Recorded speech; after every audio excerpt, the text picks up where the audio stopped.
So next is a question number 17. A stone is allowed to fall from the top of a tower 100-meter high, and at the same time another stone is projected vertically upward from the ground with a velocity of 25 meter per second. Calculate when and where the two stones will meet. So mark this question as important because ऐसे type का question आपको often exam में देखने को मिलेंगे. सो आपको यहाँ पे देखो क्वेश्चन में क्या बोला है. एक आपको क्या गिवन है, टावर गिवन है, उसका हाइट आपको कितना गिवन है, 100 मीटर हाई है. जैसे आपने लाइक पॉइंट अगर ले लिया ए एंड बी, आपको ये सपोज करना है. ए से आपने सपोज क्या किया, एक स्टोन को थ्रो किया एट दी बॉटम, एंड उसी टाइम में क्या हुआ, बी से ऊपर एक स्टोन थ्रो हुआ इन दी अपवर्ड डायरेक्शन. जैसे यहाँ पे क्या लिखा हुआ है देखो, another stone is projected vertically upward from the ground, और उस पर वेलोसिटी आपको कितना गिवन है, 25 metre per second. So at first what will do, will let the two stones meet after a time t. हम लोग टी पुट कर लेंगे. तो सबसे पहले आपको क्या केस गिवन था देखो, जैसे अगर आपने ए सपोज कर लिया, when the stone dropped from the tower, यानी पॉइंट ए से जब बी की ओर वो स्टोन ड्रॉप हुआ ऑन द ग्राउंड, तब जो इनिशियल वेलोसिटी था, इनिशियल वेलोसिटी क्या हो जाएगा आपका, 0 मीटर पर सेकेंड. सो हम लोग क्या लेट करेंगे, late the displacement of the stone in time T from the top of the tower, उसको हम क्या ले लेंगे, एस ले लेंगे. तो देखो एक्सेलरेशन ड्यू टू ग्रेविटी यानी जी का क्या होगा, माइनस में होगा या प्लस में होगा. सिंस हमने ऊपर से नीचे फेंका स्टोन को, तो क्या होगा, पॉजिटिव होगा, यानी 9.8 लेंगे. ठीक है. सो out of the three equations ये वाला क्वेश्चन के लिए कौन सा ज़्यादा अप्रोप्रिएट है, आप यूज़ करोगे s equals to U T plus half A T square. Then आप सिंपली वैल्यू पुट कर दोगे, एस एज इट इज़ रहेगा. आपका यू क्या है, 0, टी क्या है, आप टी लिखोगे. Then half plus a, that is acceleration due to gravity, क्या होगा, 9.8 इंटू टी स्क्वायर. तो आपका वैल्यू देखो क्या आ जाएगा, S equals to 4.9 T square. Okay, so I hope it's clear. So part 1 is done. Now let's move on to second part, when the stone thrown upwards, यानी नीचे से हमने ऊपर फेंका. तो ये सब अब जो कॉन्सेप्ट है हमने पहले भी क्लियर कर लिया था. सिंस आपने ये क्या क्या है, it is against a gravitational force, so the value will be in negative sign, यानी जो वैल्यू है वो माइनस पे होगा. जैसे हमने ऊपर से नीचे फेंका था, तब क्या हुआ था, वो ड्यू टू ग्रेविटेशनल फोर्स वो नीचे आ गया. बट सिंस यहाँ पे हमने क्या किया, उसको ऑपोजिट डायरेक्शन पे थ्रो किया, देन जब का वैल्यू होगा वो क्या हो जाएगा, -9.8. सो आई होप आपको ये वाला याद रहेगा. सो नाउ लेट्स सी यहाँ पे क्या लिखा हुआ है. So the initial velocity was already given in the question, which is u equals to 25 metre per second. Okay, next क्या है देखो, let the displacement of the stone from the ground in time b, उसको हम लोग S put कर लेंगे. And since we're talking about the second case now, so in this case the acceleration due to gravity will be g equals to -9.8 meter per second square. Since यहाँ पे क्या हो रहा है, it is acting against the gravity, so the value will be in negative sign. Okay. सो हम लोग कौन से इक्वेशन पुट करेंगे, जो हमने प्रीवियसली लिया था, which is s equals to U T plus half A T square. हमने प्रीवियसली क्या निकाला था, 4.9 आया था. देन आप सिंपली क्या करोगे, will put all the values together.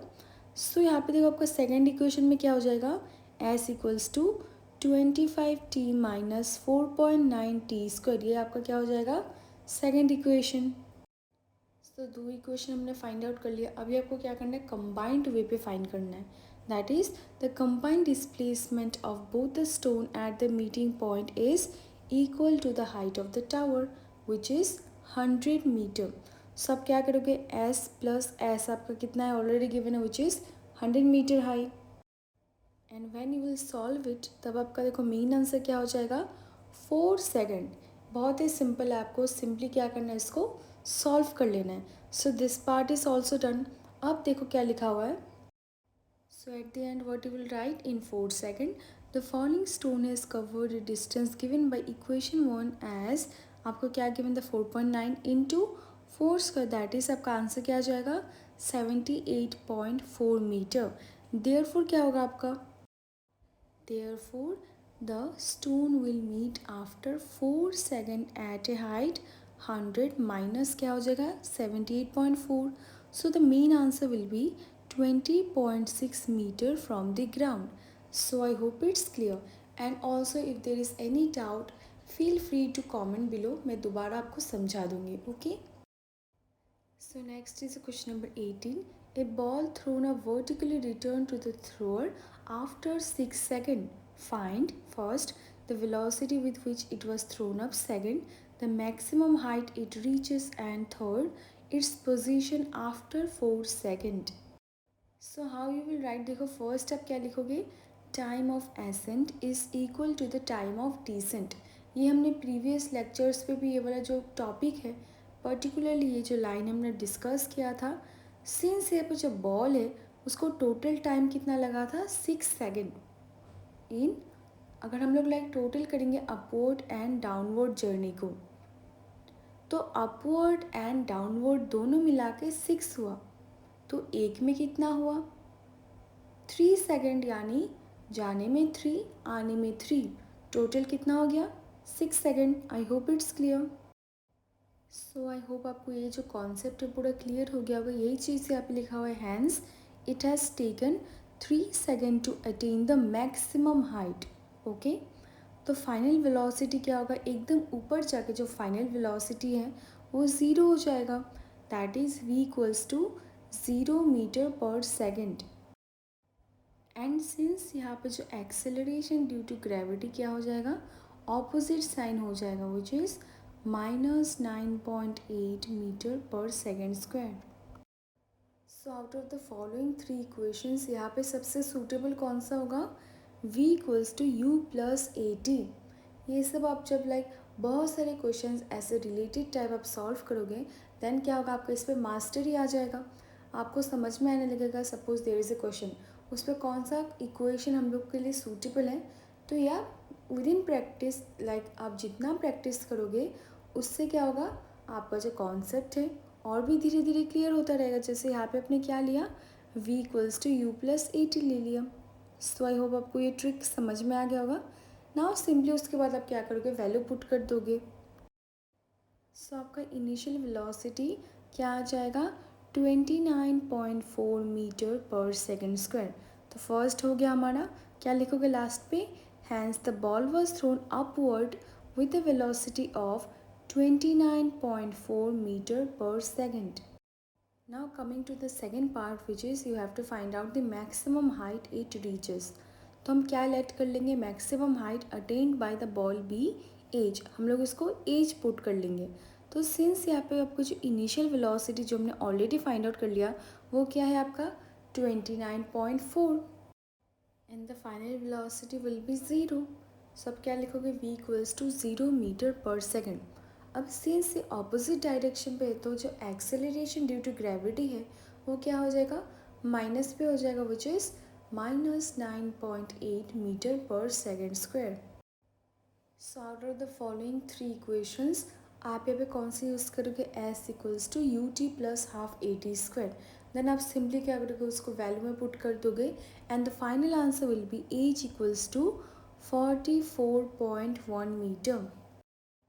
Third part में आपको क्वेश्चन क्या गिवन था, इट्स पोजीशन आफ्टर 4 सेकेंड. ये आपको क्वेश्चन गिवन है. सो ये क्वेश्चन देखो काफ़ी ट्रिकी है एज वेल एज काफ़ी इंटरेस्टिंग भी है. जैसे यहाँ पे आपको क्या बोला गया है क्वेश्चन में, इट्स पोजीशन यानी एस आफ्टर 4 सेकेंड. तो जैसे हमने प्रीवियस जो फर्स्ट पार्ट में हमने क्या केस देखा था, उसको time of ascent is always equal to time of descent. Total time कितना लगा था 6 सेकेंड, यानी जाने में 3 आने में 3, 3 + 3 इज़ 6. ये आप समझ गए. सो नाउ लेट्स रीड, यहाँ पे क्या लिखा हुआ है, ball attains the maximum height after 3 second. Maximum height उसका क्या है 3 सेकेंड, उसके बाद क्या होगा, वो दोबारा नीचे गिर जाएगा. So after attaining this height it will start falling downwards. Very very important line. So let me repeat it once again in case you have any doubt. So since यहाँ पे हमने जैसे देखा था time of ascent is equal to time of descent, total time आपका था 6 second यानी 3 + 3। तो बॉल का जो मैक्सिमम हाइट है वो अटेन कहाँ पे हुआ है, आफ्टर 3 सेकेंड।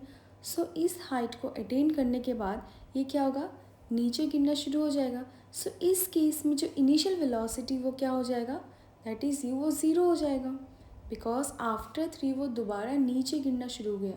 तो नीचे के लिए जो इनिशियल वेलोसिटी है वो तो ज़ीरो हो जाएगा। So what you can write in this case, the initial velocity will be 0 metre per second. तो सिंस यहाँ पे जो पोजीशन था बॉल का after 4 second of the throw is given by the distance travel by it during its downward journey, यानी 4 - 3 हो जाएगा। That is यहाँ पे सिर्फ 1 होगा, हम लोग सिर्फ 1 को कैलकुलेट करेंगे, बिकॉज 3 के बाद क्या हो गया, वो मैक्सिमम हाइट को अटेन कर लिया। फिर जब वो डाउनवर्ड डायरेक्शन पे आ रहा है तब वो क्या होगा, ओनली 1 सेकेंड होगा। सो आई होप आपको ये जो कॉन्सेप्ट है वो क्लियर हो गया होगा। तो अभी हम लोग कौन सा फॉर्मूला को पुट कर देंगे, S equals to U T plus half A T square. Simply आप सारे वैल्यूज़ को पुट कर दोगे, then the final answer will be S equals to 4.9 metre. ना देखो जो टोटल हाइट हमने फाइंड आउट किया विच इज़ 44.1, आपको सिंपली क्या करना है, उसको माइनस कर देना है 4.9 से। So the final answer will be 39.2 metre. So what you can write, this means the ball is 39.2 metre above the ground after 4 seconds. So next is a question number 19. In what direction does the buoyant force on an object immersed in a liquid act? So यहाँ पे आपको एक term दिख रहा होगा which is buoyant force. Now buoyant force is actually a very important term which is important in the term of physics. Physics में ये जो टर्म है विच इज़ बायन फोर्स, ये बहुत ही ज़्यादा इम्पॉर्टेंट है। इसका मीनिंग आपको जानना बहुत ही इम्पॉर्टेंट है, बिकॉज ये क्वेश्चन में आपको लाइक कैसे भी घुमा के दे सकता है। उसके लिए क्या होगा, आपका कॉन्सेप्ट क्लियर होना पड़ेगा। तो बायन फोर्स एक्चुअल में क्या है, so what do you understand by Bayern force? Bayern force is the upward force A fluid exerts on an object. Suppose bucket में थोड़ा सा वाटर फिल कर लिया एंड उस पर एक ऑब्जेक्ट है, तो ऑब्जेक्ट का फोर्स कहाँ पे लगता है, नीचे लगता है, नीचे की ओर जाता है। बट जो बायन फोर्स है वो कैसे एक्ट करता है, on the opposite direction. So what you can right, an object immersed in liquid experiences buoyant force in the upward direction, यानी वो ऑपोजिट डायरेक्शन पे हमेशा एक्ट करता है। Okay, so next is the question number 20. Why does a block of plastic released underwater come up to the surface of water? Again another important question. So suppose यहाँ पे question में आपको देखो क्या गिवन है, एक प्लास्टिक का block है एंड वो रिलीज़ कहाँ पे किया गया है, वाटर पे रिलीज़ किया गया है। तो यहाँ पे क्वेश्चन क्या पूछा गया है, why does a block of plastic released under water come up to the surface of water, यानी हमने उसको रिलीज़ कर दिया तो वो नीचे ना जाके सरफेस ऑफ द वाटर पर क्यों आ गया, what is the reason behind this, that you have to explain. Two forces act on an object immersed in water. One is the gravitational force which pulls the object downwards, and the other is the buoyant force which pushes the object upward. That is your G and B. If the upward buoyant force is greater than the downward gravitational force, then the object comes up to the surface of the water as soon as it is released within water. Due to this reason, a block of plastic released underwater comes up to the surface of the water. So ये सब क्या है, देखो conceptual based question है। If अगर आपका like concept clear नहीं होगा then you can not answer any kind of question. Okay, so देखो हम लोग वन बाय वन समझते हैं। फर्स्ट लाइन पे क्या लिखा हुआ है, two forces act on an object immersed in water. Suppose कोई भी लाइक ऑब्जेक्ट वो वाटर पे इमर्स्ड है तो उस पर दो फोर्सेस हमेशा एक्ट करता है। First is a gravitational force which is denoted by G, and the second one is your buoyant force जो मैंने यहाँ पे बी से डिनोट किया। तो क्या क्या होता है, कौन से दो फोर्स है, gravitational force and buoyant force. तो ग्रेविटेशनल फोर्स क्या करता है, देखो अच्छे से यहाँ पे लिखा हुआ है, one is the gravitational force which pulls the object downward. वो क्या करता है, ऑब्जेक्ट को डाउनवर्ड पोजीशन पे पुल करने का कोशिश करता है। बट जो बायंट फोर्स है वो क्या करता है, it acts on the opposite direction, यही लिखा हुआ है। And the other is the buoyant force which pushes the object upward. I hope आपको ये समझ में आ गया होगा। And now comes the most important line.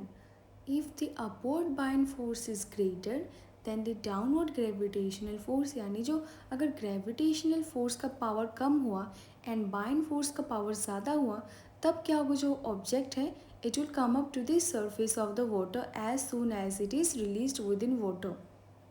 I hope आपको समझ में आ गया होगा ये line. And due to this reason, a block of plastic released underwater comes up to the surface of the water. Okay,